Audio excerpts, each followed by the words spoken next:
Well, that was fascinating, wasn't it? I believe Dean Ashton, former England striker, is with us. I believe Dean Ashton. First of all, how are you doing? I'm great. Thanks, fellas. Good to have you with us. Did Steve Holland discover Dean Ashton? Is that correct?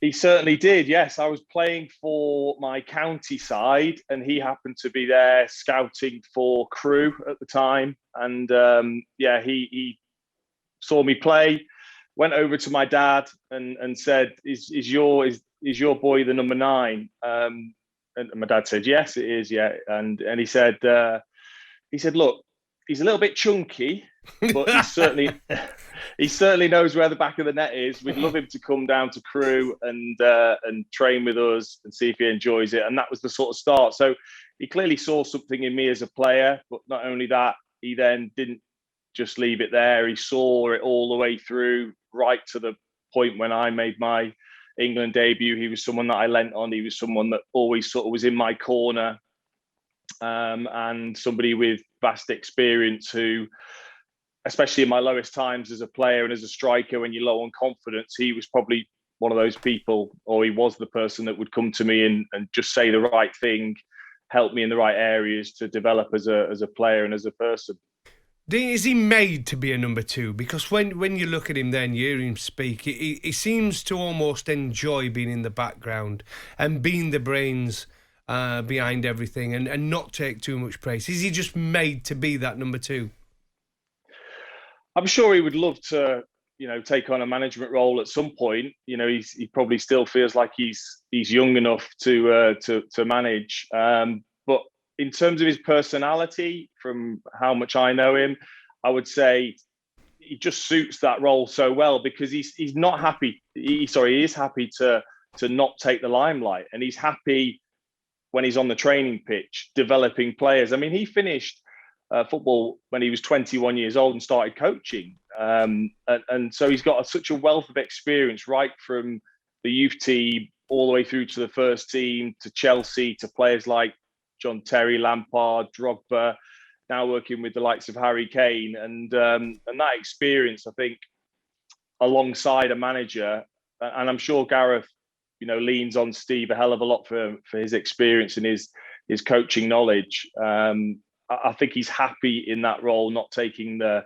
limelight. But behind the scenes, he's very, very highly thought of. He does lots of talks in front of people with lots of experience in terms of coaching. He'll put talks on. He's a fantastic coach.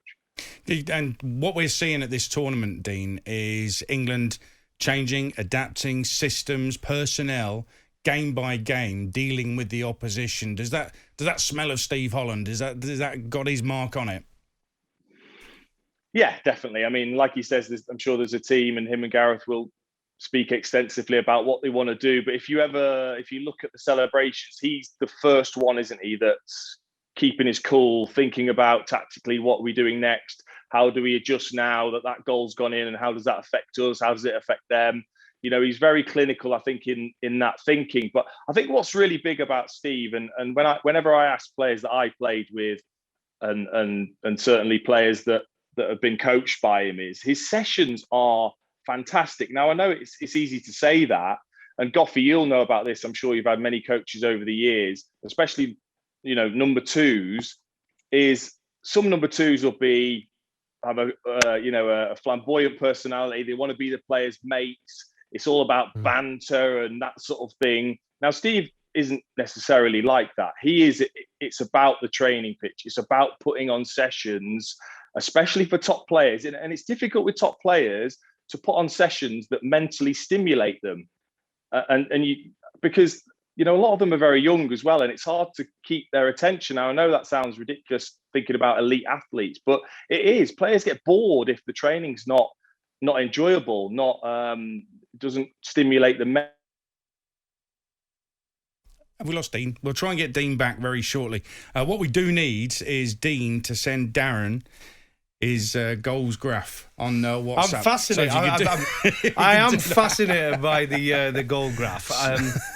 Because I think it still comes down to his interpretation of a great goal. Well, he'll send you it, and we'll look at that, and we'll do that in around about 10, 15 minutes' time and assess some of the other goals, because that was feels like months ago we talked about the greatest goal and how you weigh it up and how you work it out. Still plenty more to come from Dean Ashton on Euro Game Day Live on talkSPORT.